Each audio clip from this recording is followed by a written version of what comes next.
لیکن قرآن میں کئی مثالیں ایسی ہیں کہ اللہ تعالیٰ نے فرمایا ہے نہ مال کام آئے نہ اولاد کام آئے. یوم لا ينفع مال ولا بنون الا من اتى الله بقلب سلیم.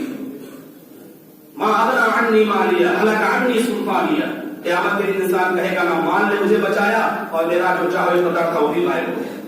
ما اغنى عنه ماله وما كسب. یہ تو ظاہری طور پر. پھر اللہ تعالیٰ نے کہا کہ یہ تو دنیا میں اس کے مال اور اولاد کو اسے کچھ فائدہ نہ پہنچائے, کمائی اس کے کچھ بھی کام نہیں آئی. اور یاد رکھیے وہ سیصلا نارن, وہ ایسی آگ میں جائے گا, داخل ہوگا جو شعلے والی ہوگی, جو شعلے والی ہوگی اس میں وہ داخل ہوگا. یہ آخرت میں اس کی سزا ہوگی.